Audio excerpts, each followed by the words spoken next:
Hello friends, मैं पूनम कुमारी आप सभी का आपके अपने इस यूट्यूब चैनल पर बहुत बहुत स्वागत करती हूँ।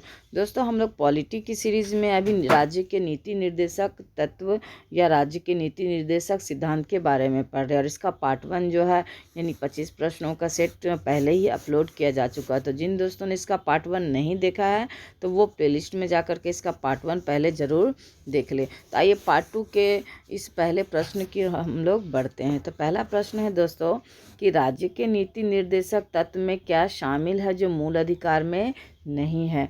तो दोस्तों, अस्पृश्यता का उन्मूलन जो है यह भी मूल अधिकार में शामिल है। हम लोग मूल अधिकार से संबंधित वीडियो में देख चुके हैं, यानी इससे संबंधित वीडियो अपलोड किया जा चुका है। आने जाने की स्वतंत्रता ये भी मूल अधिकार है। धर्म की स्वतंत्रता यानी यह भी मूल अधिकार है। भारत दोस्तों यानी भारत जो है किसी धर्म को सपोर्ट नहीं करता, यानी भारत का अपना कोई धर्म नहीं है किंतु वह सभी धर्मों का सम्मान करता है। तो यह जो है आपका मौलिक अधिकार के अंतर्गत आता है। ये कुटीर उद्योग को प्रोत्साहन जो है दोस्तों ये मौलिक अधिकार का पार्ट नहीं है। ये क्या है दोस्तों, आपका राज्य के नीति निर्देशक सिद्धांत का यह भाग है, यानी तत्व है, जो कि आपका यानी कुटीर उद्योग क्या है दोस्तों, राज्य के नीति निर्देशक तत्व का भाग है, पार्ट है। और इसमें ही यह क्या है, शामिल है। मौलिक अधिकार में यह शामिल नहीं है। चलिए अगला प्रश्न हम लोग देखते हैं कि किसी नीति निर्देशक सिद्धांत को प्रायः समाजवादी माना जाता है। तो किस नीति निर्देशक तत्व या सिद्धांत को प्रायः जो है समाजवादी माना जाता है दोस्तों, तो ग्राम पंचायतों की जो स्थापना है दोस्तों, इसे जो है आपको समाजवादी माना जाता है। और यह जो है दोस्तों आपका आर्टिकल 40 में इसका वर्णन किया गया है। और दोस्तों, गोवध पर प्रतिबंध है, अंतर्राष्ट्रीय शांति एवं सुरक्षा को प्रोत्साहन हो या आय की असमानताओं को कम करना हो, यह जो है समाजवादी यानी सिद्धांत का पर्याय नहीं माना जाएगा। यहाँ सबसे सटीक उत्तर हो जाएगा आप ग्राम पंचायतों की स्थापना। अगला प्रश्न है हमारा कि निम्नलिखित निर्देशक सिद्धांतों में से वह सिद्धांत कौन सा है जिसे गांधीवादी सिद्धांत कहा जाता है। तो गांधीवादी सिद्धांत किसे कहा जाता है दोस्तों, तो गांधीवादी सिद्धांत स्वशासन के प्रभावी एकलों के रूप में ग्राम पंचायत का संगठन को माना जाता है। यानी कि गांधीवादी सिद्धांत के अंतर्गत क्या आता है दोस्तों, आपका स्वशासन के प्रभावी एकलों के रूप में ग्राम पंचायत का संगठन। दोस्तों, गांधी जी ने ग्राम पंचायत पर विशेष ध्यान दिया था। उन्होंने ग्राम पंचायतों के माध्यम से ग्राम का विकास पर विशेष जोर दिया था।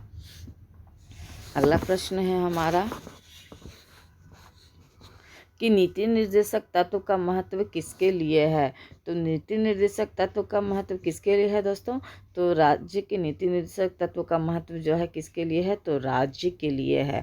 यानी राज्य को ये नीति निर्देशक तत्व के या सिद्धांत के थ्रू क्या किया गया है दोस्तों, आपको निर्देश दिया गया है कि वह राज्य के यानी अपने नागरिकों के कल्याण के लिए कार्य करे या नियम बनाए।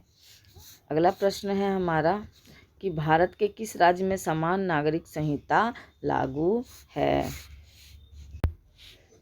दोस्तों, गोवा एकमात्र ऐसा राज्य है दोस्तों जहां समान नागरिक संहिता लागू करने का प्रयास किया गया। हालांकि यह 100% सफल नहीं है, अभी तक कारगर नहीं है, लेकिन गोवा भारत के एकमात्र ऐसा राज्य है दोस्तों जहां समान नागरिक संहिता लागू करने का प्रयास किया गया।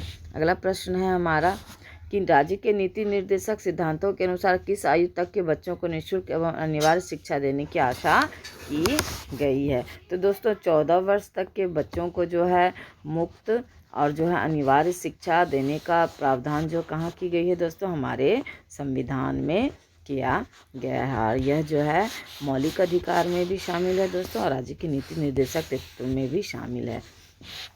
अगला प्रश्न है हमारा कि राज्य के नीति निर्देशक सिद्धांत किस प्रकार मौलिक अधिकारों से भिन्न है। तो दोस्तों, राज्य के नीति निर्देशक सिद्धांत जो है प्रवर्तनीय है, जबकि मूल अधिकार मूल अधिकार जो है प्रवर्तनीय है दोस्तों, और राज्य के नीति निर्देशक सिद्धांत प्रवर्तनीय नहीं है।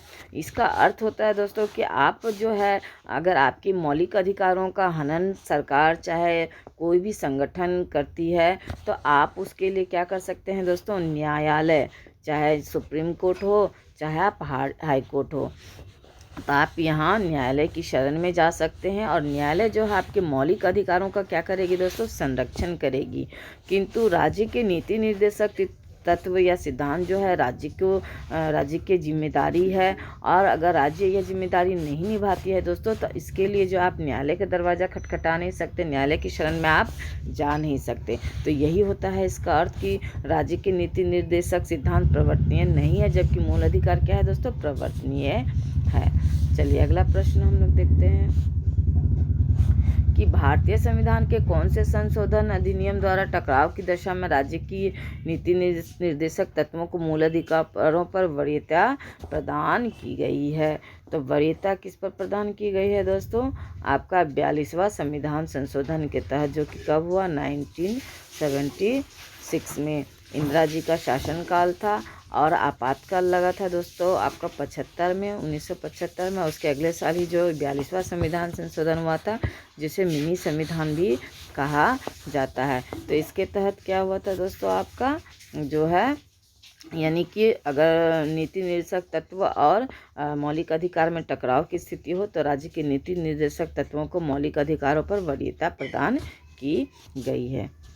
अगला प्रश्न है हमारा कि भारतीय संविधान के अंतर्गत कल्याणकारी राज्य की अवधारणा निम्नलिखित में से किस अनुच्छेद में वर्णित है। तो भारतीय संविधान के अंतर्गत कल्याणकारी राज्य की जो अवधारणा है दोस्तों, अनुच्छेद 38 में वर्णित है। तो बी ऑप्शन इसका सही जवाब है दोस्तों। अनुच्छेद 38 के अंतर्गत यह कहा गया है कि भारत जो है, यानी कल्याणकारी राज्य की स्थापना करने का प्रयास करेगा, यानी कि सभी के लिए समान न्याय और समान विकास के अवसर सभी नागरिकों को दिया जाएगा।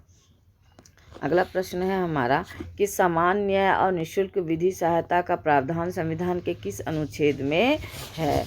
तो दोस्तों अनुच्छेद 39 के ए में जो है आपका समान न्याय और निःशुल्क विधि की सहायता, यानी जो है भारत के प्रत्येक नागरिक, चाहे वह भारत के किसी भी क्षेत्र, किसी भी कोने में, किसी भी जाति, किसी भी धर्म, किसी भी वर्ण का हो, तो उसके लिए क्या होगा दोस्तों, समान न्याय और निःशुल्क विधि सहायता, यानी कि उसे कानूनन सहायता निःशुल्क दी जाने की प्रावधान आपका 39 ए में किया गया है, यानी आर्टिकल 39 ए में इसका प्रावधान किया गया है।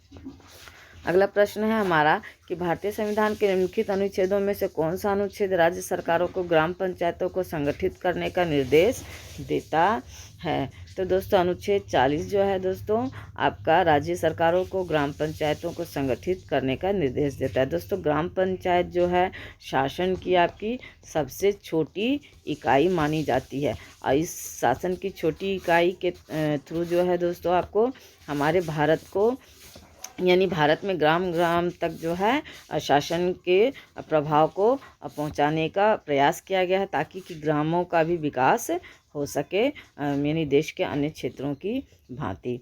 चलिए अगला प्रश्न हम लोग देखते हैं कि भारतीय नागरिकों के लिए एक समान सिविल संहिता प्राप्त करने की बात कही गई है। तो कहाँ कही गई है दोस्तों, तो अनुच्छेद 44 में इसकी बात कही गई है, यानी समान सिविल संहिता प्राप्त करने की बात कहाँ कही गई है, तो आर्टिकल 44 में।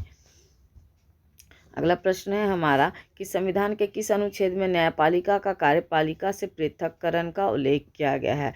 तो दोस्तों अनुच्छेद 50 में जो है आपका न्यायपालिका का कार्यपालिका से क्या किया गया है दोस्तों, पृथक्करण किया गया है। तो आप इसको इस तरह से याद रख सकते हैं 50-50, यानी 50-50 कर दिया गया है, यानी आधा आधा, यानी अलग अलग कर दिया गया है न्यायपालिका और कार्यपालिका को अनुच्छेद 50 में। चलिए अगला प्रश्न देखते हैं हम लोग कि राज्य के नीति निर्देशक सिद्धांतों में से किस अनुच्छेद का संबंध अंतर्राष्ट्रीय शांति और सुरक्षा के संवर्धन से है। तो दोस्तों अंतर्राष्ट्रीय शांति और सुरक्षा का संवर्धन जो अनुच्छेद 51 में इसका वर्णन किया गया है, यानी बी इसका सही जवाब हो जाएगा, यानी 50 हो जाएगा आपका किससे संबंधित, तो न्यायपालिका और कार्यपालिका के पृथक्करण से, और 51 हो जाएगा आपको अंतर्राष्ट्रीय शांति और सुरक्षा से। अगला प्रश्न है कि भारतीय संविधान के किस अनुच्छेद द्वारा निम्न दुर्बल वर्गों को शिक्षा संबंधी सुरक्षा प्रदान की गई है। तो दोस्तों अनुच्छेद 46 में जो है आपका निम्न और दुर्बल वर्गों को शिक्षा संबंधी जो है क्या की गई है दोस्तों, सुरक्षा प्रदान की गई है। डी ऑप्शन इसका सही जवाब हो जाएगा। अगला प्रश्न है कि काम करने के अधिकार को राज्य के नीति निर्देशक तत्वों में निम्नलिखित में से किस अनुच्छेद के अंतर्गत रखा गया है। तो दोस्तों किस अनुच्छेद के तहत रखा गया है, तो अनुच्छेद 41 के तहत जो है आपको काम करने के अधिकार को क्या किया गया है दोस्तों, रखा गया है। अगला प्रश्न है हमारा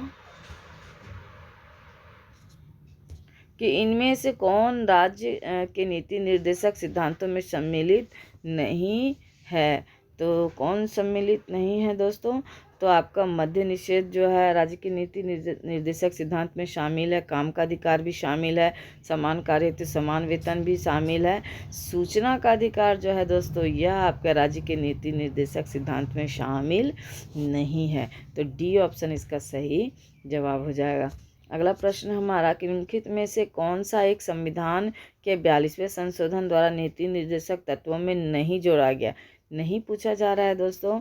तो कौन सा जो है 42वें संविधान संशोधन के तहत नहीं जोड़ा गया है यह बताना है हमें। तो दोस्तों शोषण से युवाओं तथा बच्चों की सुरक्षा यह जोड़ा गया है, समान न्याय तथा निःशुल्क कानूनी सलाह यह भी जोड़ा गया है। हम लोग देख चुके हैं इससे संबंधित प्रश्न पिछली क्वेश्चंस में।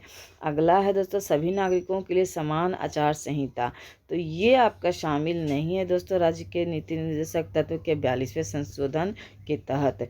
बाकी सारा जो है आपका 42वें संविधान संशोधन के तहत ही शामिल किया गया है। अगला प्रश्न है हमारा और अंतिम प्रश्न है दोस्तों कि भारत के कल्याणकारी राज्य होने का विचार पाया जाता है। तो भारत के कल्याणकारी राज्य होने का विचार कहाँ पाया जाता है दोस्तों, तो राज्य के नीति निर्देशक तत्वों में यह विचार पाया जाता है। तो सी ऑप्शन आपका इसका सही जवाब हो जाएगा। दोस्तों कैसे लगे प्रश्न, अगर अच्छे लगे तो इस वीडियो को लाइक कीजिए, अपने दोस्तों को शेयर भी कीजिए और चैनल को अगर सब्सक्राइब नहीं किए हैं तो सब्सक्राइब भी ज़रूर कीजिए।